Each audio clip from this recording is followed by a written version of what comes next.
Blackwood. La grande réunion. Tout commença un dimanche après-midi. La famille s'était réunie dans la grande cour de Das, comme il le faisait chaque année. Il y avait des rires, des grillades, de la musique. Les 22 cousins, frères, sœurs, oncles et tantes parlaient fort, se chamaillaient, se racontaient leurs projets. Les noms résonnaient partout. Das, Daniel, Tesses, Manuel, Léonora, Ednel, Ézéchiel, Glad, Dan, Lucette, Jenny, Nassia, Félicia, Rosia, Benny, Case, Brenda, Prince, Abigail, Benicia, Emuel et Edgy. À un moment, la discussion devint plus sérieuse. « On ne fait plus rien ensemble », dit Léonora. « Avant, on partait en vacances chaque année, ajouta Lucette. Prince sortit son téléphone.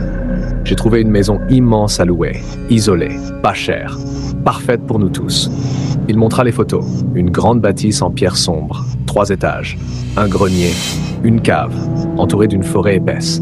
Quelqu'un plaisanta. On dirait une maison de film d'horreur. Ils rirent. Nathan l'ajouta. Justement, ça ferait une vraie aventure. Après une longue discussion autour de la table, ils votèrent. 22 mains levées. Décision prise. Ils partiraient vendredi. L'arrivée.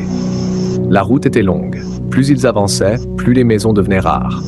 Puis, plus rien, seulement des arbres immenses. Quand ils arrivèrent, la maison semblait plus grande que sur les photos, et plus sombre. Les fenêtres ressemblaient à des yeux noirs. Le vent soufflait entre les arbres. Brenda murmura « On peut encore faire demi-tour ». Personne ne l'écouta. Ils entrèrent, à l'intérieur poussiéreux, mais intact. Un immense salon avec une cheminée, un escalier central qui montait vers l'étage, un long couloir qui disparaissait dans l'ombre. Ils choisirent leur chambre en riant. Le soir, ils mangèrent tous ensemble autour d'une grande table, éclairée par des bougies. On aurait dit une scène calme d'un vieux film familial, mais dehors, quelqu'un les observait. Tâche la première nuit à 2h17. Un bruit, un léger toc, puis un autre. Rosia se leva pour aller aux toilettes. Elle ne revint jamais. Le matin, sa chambre était vide, la fenêtre entr'ouverte, aucune trace. Ils pensèrent qu'elle faisait une blague, mais dans le jardin, Das trouva une empreinte de chaussure. Grande, pas à eux. Les masques. La deuxième nuit, l'électricité s'éteignit. Un cri perça la maison. Benny disparut, puis Jenny, puis Félicia. Nathan, qui montait l'escalier avec une lampe torche, vit quelque chose qui le glaça. Au bout du couloir, 8 silhouettes, immobiles, chacune portant un masque différent, un sourire figé, un visage sans bouche, un masque fissuré, un masque avec des larmes peintes. Ils ne bougeaient pas, ils observaient. Puis, d'un seul mouvement, ils disparurent dans l'ombre. L'esprit. Mais il n'y avait pas que les hommes masqués. Ézéchiel entendait des murmures dans les murs. Ednel sentit une main glaciale effleurer son couloir vide. Un soir, devant tout le monde, les bougies s'éteignirent toutes seules. Un souffle froid traversa la pièce et une voix murmura « Vous êtes entrés ». Emuel fut retrouvé sans vie dans la cave le lendemain. Aucune trace d'humain. Seulement des symboles noirs sur les murs. Ils comprirent, il y avait 8 tueurs humains et un esprit dans la maison. Les disparitions s'enchaînèrent. Nassia, Abigail, Benicia, Prince, Glad, Nicaise, Brenda, Lucette, Léonora, Ednel, Manuel, ils n'étaient plus que 5. Das, Daniel, Tesses, Nathan et Edgy, la peur les écrasait. Ils se réunirent autour de la grande table. Silence lourd. Daniel prit la parole. Ils nous chassent, un par un. Nathan posa un plan de la maison qu'il avait dessinée. Ils utilisent les couloirs et la cave. Ils veulent nous séparer. Das serra les poings. Alors on les attire. Le grand plan, long et précis, ils organisèrent leur stratégie en détail. Étape 1, observeur Nathan resterait à l'étage pour surveiller les mouvements. Das et Daniel resteraient au salon. Tesses et Edgy préparaient des barricades. Étape 2, piège. Ils casseraient volontairement une fenêtre pour faire croire à une fuite.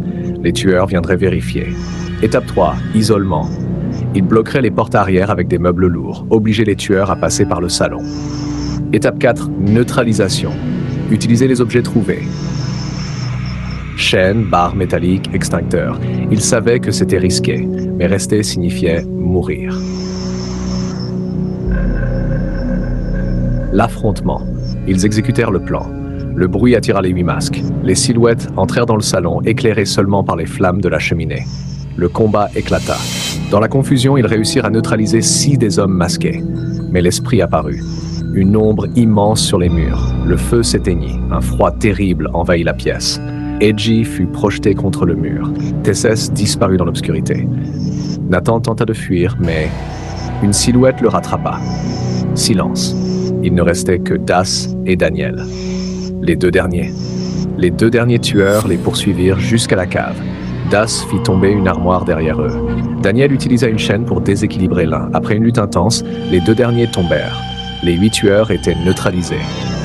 L'esprit poussa un hurlement qui fit vibrer les murs, puis la maison commença à trembler. L'aube. Quand la police arriva, alertée par l'incendie partiel, ils trouvèrent 17 membres de la famille morts, 8 hommes masqués, des symboles étranges, et au milieu du jardin, sous la lumière du matin, Das et Daniel, les seuls survivants. Mais parfois, à 2h17, Daniel entend encore un murmure. « Vous êtes encore là. Si tu veux, je peux faire. » Une suite où l'esprit les suit en ville, rêvé chapitre spécial, l'origine de Blackwood House. Bien avant que Das et sa famille n'entendent parler de la maison, Blackwood existait déjà. Et elle n'a jamais été construite pour être une simple maison de vacances. La construction. En 1893, un homme riche et mystérieux nommé Edgar Virmont fit bâtir la maison au cœur de la forêt. Il était connu pour être discret, très discret. Personne ne savait d'où venait sa fortune. On disait qu'il avait perdu sa femme et ses 2 enfants dans un incendie inexpliqué. Après leur mort, il disparut pendant plusieurs années. Puis il revint, changé. Il acheta des terres loin de tout et il fit construire Blackwood House. Mais la construction ne ressemblait pas à un chantier normal. Les ouvriers racontaient que les plans changeaient chaque semaine. Certaines pièces n'apparaissaient sur aucun schéma officiel. La cave était beaucoup plus grande que nécessaire. Un ouvrier quitta le chantier en disant « Cette maison n'est pas faite pour les vivants ». Les rituels Edgar Virmont ne vivaient pas seuls. Des visiteurs arrivaient la nuit, toujours vêtus de noir, toujours masqués. Ils entraient par la cave, on entendait des chants étranges, des symboles furent gravés sur les murs en pierre. La légende raconte qu'Edgar cherchait à ouvrir un passage. Un passage vers quoi? Personne ne le sait vraiment, mais il croyait qu'en échange d'âmes, il pourrait revoir sa famille.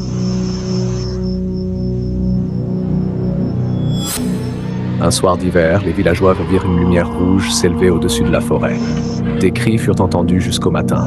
Quand les autorités arrivèrent, la maison était intacte, mais vide. Pas une seule trace d'Edgar, ni de ses visiteurs.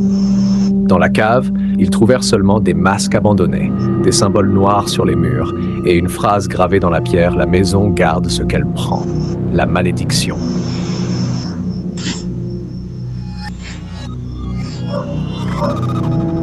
Après cet événement, plusieurs familles tentèrent d'habiter Blackwood. Aucune ne resta longtemps. Certains partirent en pleine nuit, d'autres disparurent. Peu à peu, la maison fut abandonnée. Mais elle ne resta jamais vide longtemps, parce que Blackwood ne tue pas immédiatement. Elle attire, elle attend, elle choisit. Les 8 hommes masqués que Das et sa famille ont vus, ce ne sont pas de simples tueurs. Ce sont des descendants d'un ancien culte. Un culte qui continue le rituel d'Edgar Virmont. Et l'esprit dans les murs, ce n'est peut-être pas un démon. Peut-être que c'est Edgar lui-même, ou quelque chose qu'il a laissé entrer. Pourquoi les 22? Parce que le rituel original exigeait un nombre précis. 22, un nombre complet, un cercle parfait. Mais le rituel fut interrompu cette nuit-là par Das et Daniel. Et quand un rituel ancien est interrompu, il ne disparaît pas. Il attend simplement d'être Daniel en danger maximum. Les 22 de Blackwood. Chapitre 4. L'esprit déchaîné, le dernier combat. Les nuits suivantes, la maison n'était plus seulement silencieuse, elle était vivante. Chaque couloir semblait respirer, chaque mur gémissait, chaque ombre bougeait. L'esprit avait compris qu'il ne pouvait pas laisser Das et Daniel s'échapper. Il voulait à tout prix qu'ils meurent. La première attaque directe, cela commença à 2h17. Daniel et Das dormaient dans le salon, barricadés derrière des tables et des chaises. Un souffle glacial balaya la pièce. Leurs lampes torches vacillèrent. Puis, dans le silence, un murmure terrifiant. Open quote. Vous ne partirez pas. Close quote. Les murs vibrèrent. Des éclats de pierre tombèrent du plafond. Das se releva. C'est maintenant ou jamais. Il veut nous tuer. Daniel attrapa une barre de métal, Das une chaise renversée. L'esprit apparut dans le couloir, complètement matérialisé cette fois. Son visage mosaïque se tordait dans une rage indescriptible. Ses yeux noirs fixaient les deux hommes. Chaque pas qu'il faisait vers eux faisait trembler le sol. Les pouvoirs de l'esprit. Ils réalisèrent vite que ce n'était plus une apparition classique. Ils pouvaient déplacer les objets à distance. Ils pouvaient refermer des portes comme des pièges mortels. Ils pouvaient rendre la pièce extrêmement froide, presque congelée. Et parfois, ces griffes d'ombre semblaient traverser le sol et les murs pour les atteindre. Chaque fois qu'ils essayaient de fuir, l'esprit bloquait le chemin. Chaque fois qu'ils essayaient de barricader, ils renversaient les meubles à distance. La stratégie de Das et Daniel, Das chuchote.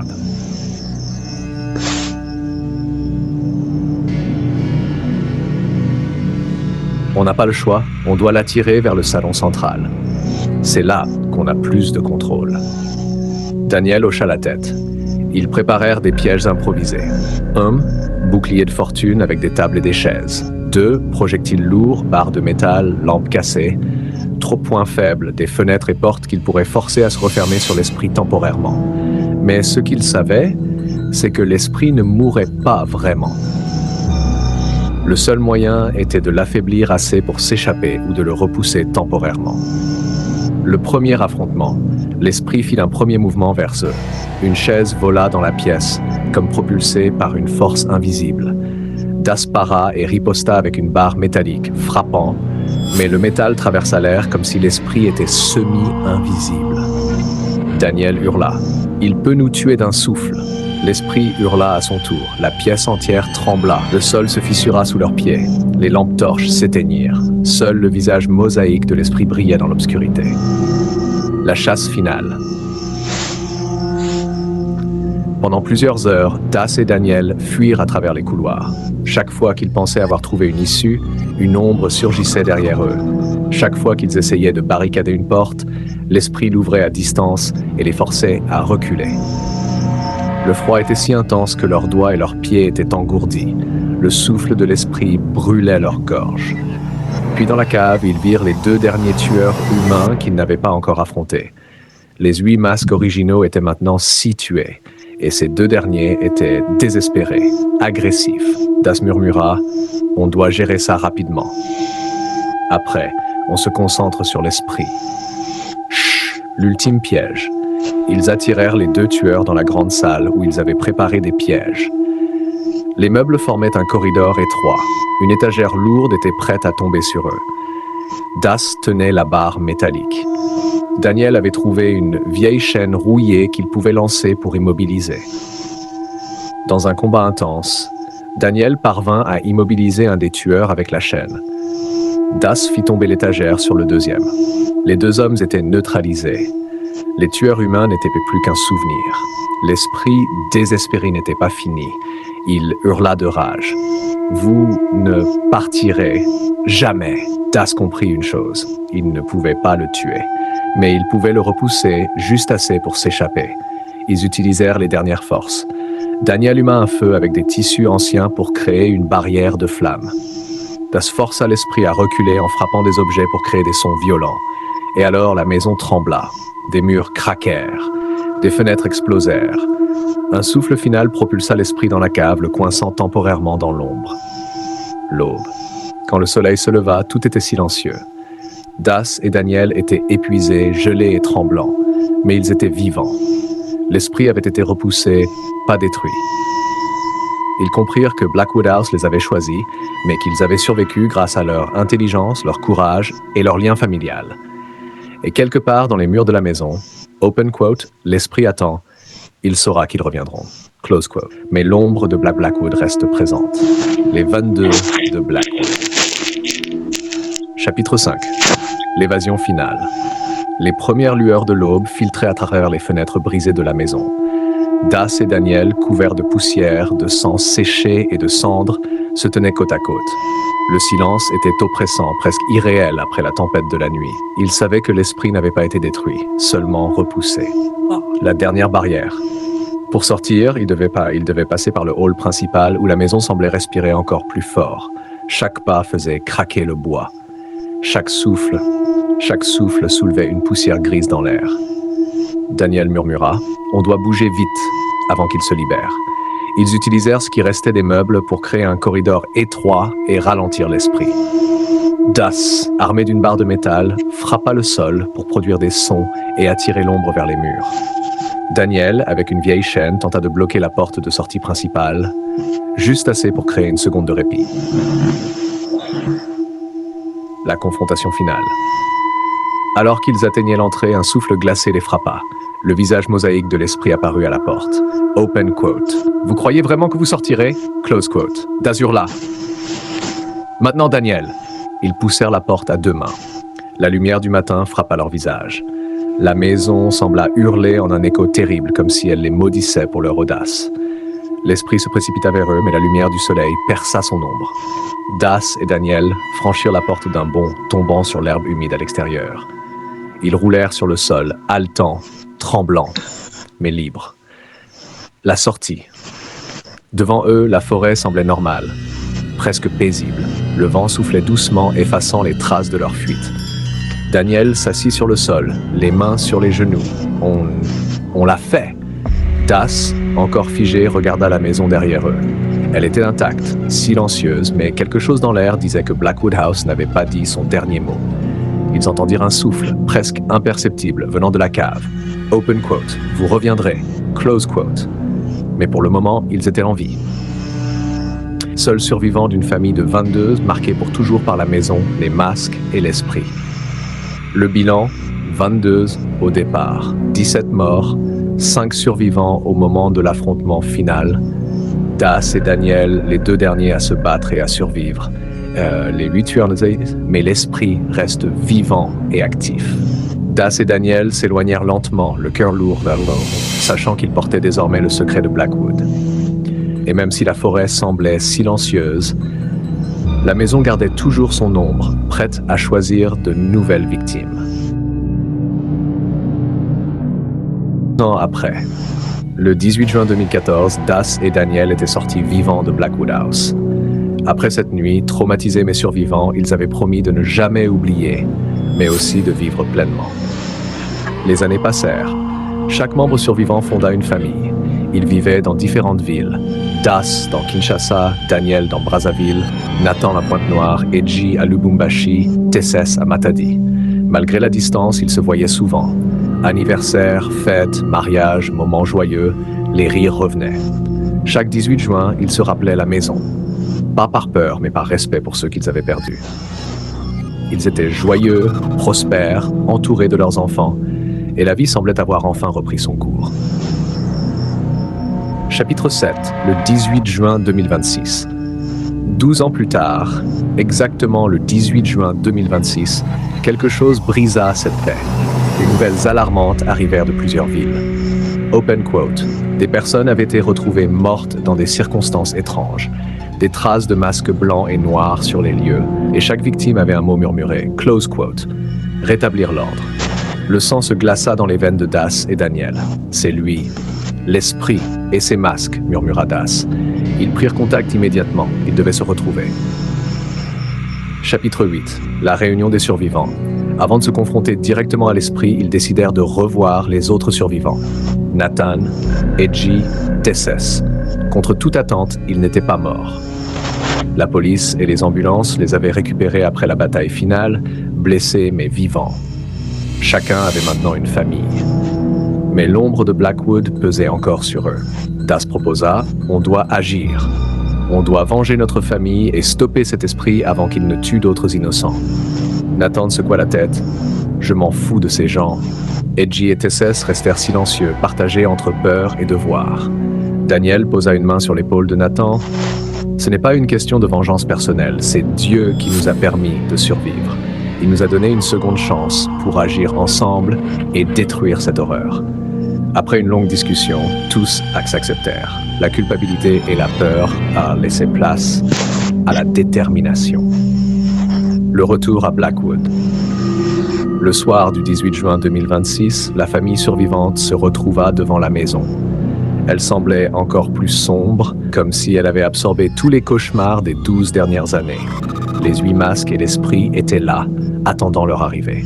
« Vous êtes enfin revenus », murmura l'esprit. « Son visage mosaïque, plus terrifiant que jamais, était illuminé par la lumière de la lune. La bataille commença. L'affrontement final contre les 8 masques, Das et Daniel, épaulés par Nathan, Edgy et Tesses. Ils attaquèrent les 8 masques avec des barres, des chaînes et des pièges. Rapidement, 6 masques furent neutralisés. L'esprit poussait des hurlements, manipulait le vent et la poussière. Parfois, depuis 12 ans, ils étaient unis, forts et décidés à terminer ce qui avait été commencé. L'esprit révèle sa dernière volonté. Les 2 derniers masques tombèrent, mais l'esprit furieux cria « Open quote ». « Vous ne pouvez pas me tuer. Moi, je dois disparaître. Vous, je dois mourir. » Close quote. Daniel comprit, il fallait un pouvoir supérieur pour sceller l'esprit. « Das s'appelle Jude, dit-il. » Jude, leur prêtre de confiance, arriva rapidement. Il avait déjà préparé les rites de protection et les symboles sacrés. Avec lui, il pourrait affaiblir l'esprit suffisamment pour le sceller. Le rituel, Jude récita des prières puissantes, traça des cercles de protection autour de la maison et des survivants. L'esprit rugit, projetant des vents glacés et des ombres mouvantes. Mais la foi, l'unité et le courage de Das, Daniel, Nathan, Edgy et Tesses renforcèrent le cercle. Chaque mot de prière semblait resserrer l'emprise de la lumière sur l'ombre. L'esprit hurla une dernière fois, open quote, rétablir l'ordre, mais je dois disparaître, close quote. Et dans un éclat aveuglant, l'ombre s'effondra. Les masques se brisèrent en éclats noirs. Le souffle glacial s'évapora. L'aube nouvelle. Quand le soleil se leva, la maison était silencieuse. Vraiment silencieuse. Les 5 survivants, épuisés mais vivants, regardèrent le ciel. Pour la première fois depuis 12 ans, Blackwood House semblait enfin vide, et l'esprit disparut à jamais. Ils savaient que la paix resterait fragile, mais ils avaient gagné. Et pour la première fois depuis 12 ans, ils rentrèrent chez eux ensemble pour retrouver leur famille, en sachant qu'ils avaient vengé les 17 disparus et fermé le chapitre le plus sombre de Épilogue partiel, le cauchemar européen chapitre 10. L'esprit invoque le passé. Alors que l'esprit hurlait sa dernière phrase sur le point de disparaître après la bataille finale, open quote, rétablir l'ordre, mais je dois disparaître, close quote. Une énergie noire monta des ruines de la maison. Une silhouette surgit du néant.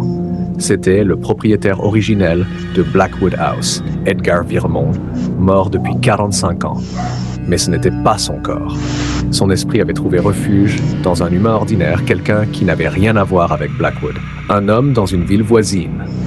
Simple, normal, jamais mêlé aux affaires surnaturelles. Mais maintenant possédé, Edgar Virmont cherchait ceux qui avaient échappé à la loi de la maison. La révélation, Das et Daniel virent l'apparition. Il a pris quelqu'un, murmura Daniel. Nathan, les bras croisés, fronça les sourcils. Je vous avais prévenu. Même après 12 ans, la maison ne laisse jamais filer ceux qui la défient.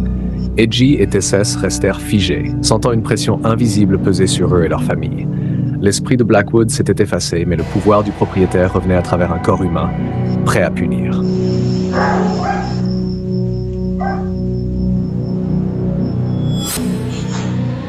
L'exil européen. Le prêtre Jude prit la parole. Nous ne pouvons pas le combattre ici, il faut éloigner vos familles. Ainsi, les 5 survivants et leurs familles furent emmenés en Europe. Jude connaissait un lieu sûr, isolé mais capable de résister aux forces surnaturelles. Les enfants, épouses et proches furent cachés dans une grande demeure protégée par des symboles sacrés et des cercles de bénédiction. Mais l'ombre de Blackwood ne les abandonna pas. Chaque nuit, des cauchemars terrifiants visitaient les survivants. Des masques flottants dans les couloirs, des voix répétant « rétablir l'ordre », des silhouettes du passé, comme des échos de tous les morts de Blackwood. Nathan, visiblement irrité, rompit le silence. « Je vous avais prévenu, ce n'est pas fini. » Das soupira, serrant les poings. « Oui, mais au moins nous sommes ensemble. On trouvera un moyen. » Edgy ajouta. « On a survécu une fois. On peut le faire encore. » La discussion avec Jude. Jude, le prêtre, observait le ciel nocturne depuis la grande salle. « Je dois réfléchir, » murmura-t-il. Comment tuer un esprit qui peut posséder un humain normal? Comment détruire un propriétaire mort depuis 45 ans, mais encore actif, à travers la haine et la vengeance? La discussion s'ouvrit entre les 5 survivants. et Jude. Nathan voulait agir immédiatement, affronter le possédé. Das et Daniel étaient plus prudents, préparer un plan, protéger les familles. Tesses et Edgy étaient partagés entre peur et devoir, ressentant la menace peser sur leurs proches. Jude, en silence, méditait sur les rites anciens, les bénédictions et les prières qui pourraient séparer l'esprit du corps humain et enfin tuer l'ancien propriétaire.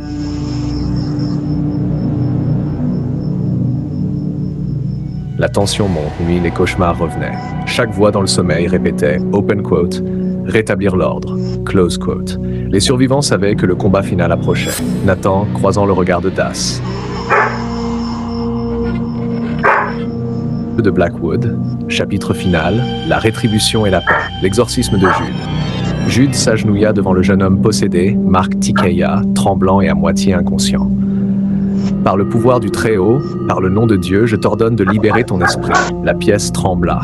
Le corps de Mark se mit à convulser. Les yeux roulèrent dans ses orbites et sa voix changea, résonnant avec une tonalité grave et étrangère. Open quote. Vous ne m'arrêterez pas. Close quote. L'esprit d'Edgar Virmont, furieux, l'occupait complètement.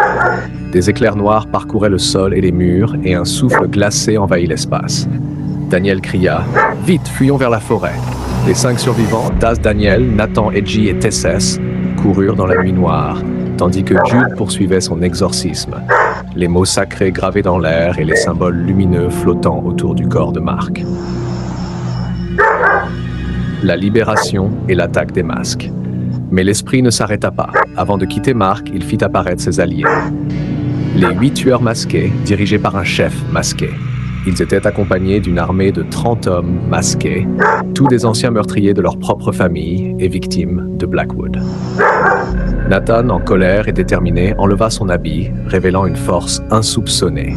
« Écoutez-moi » cria-t-il.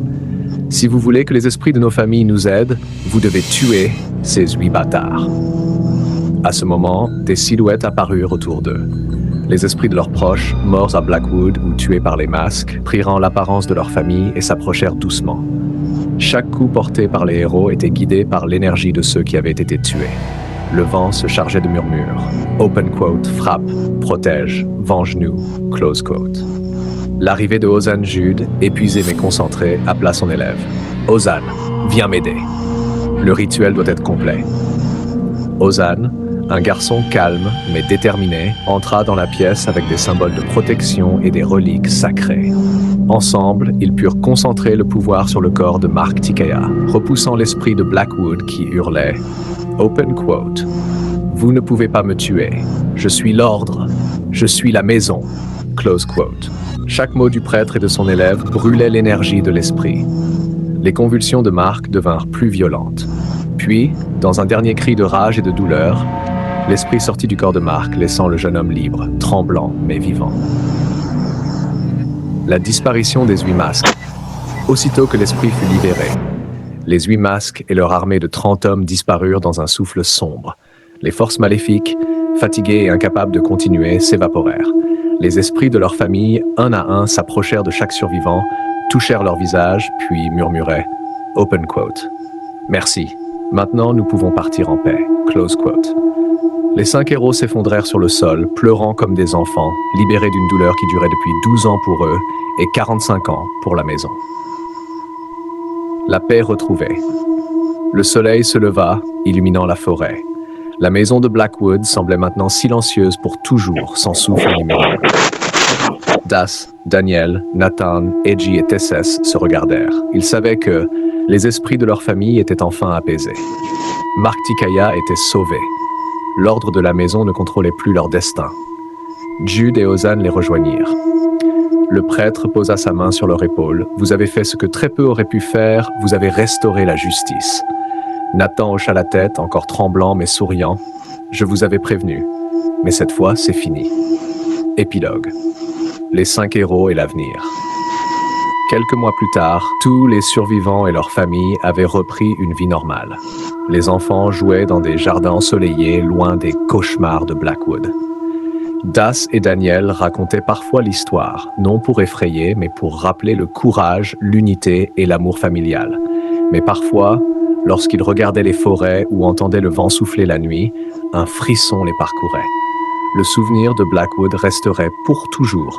Mais cette fois, ils savaient, open quote, ils avaient triomphé et leur famille pouvait enfin dormir en paix. Close quote. On va conclure. Les 22 de Blackwood. Après la bataille contre l'esprit et la disparition des 8 masques, la maison de Blackwood restait une menace latente. Même si la malédiction avait été affaiblie, le lieu était encore chargé de haine et de souvenirs sombres. Jude, son élève Ozan et Mark Tikeya, maintenant libérés et sains, prirent une décision. Il est temps de mettre un terme définitif à cette maison. L'incendie de Blackwood. Mark conduisait le véhicule dans lequel ils avaient amené des combustibles bénis par Jude.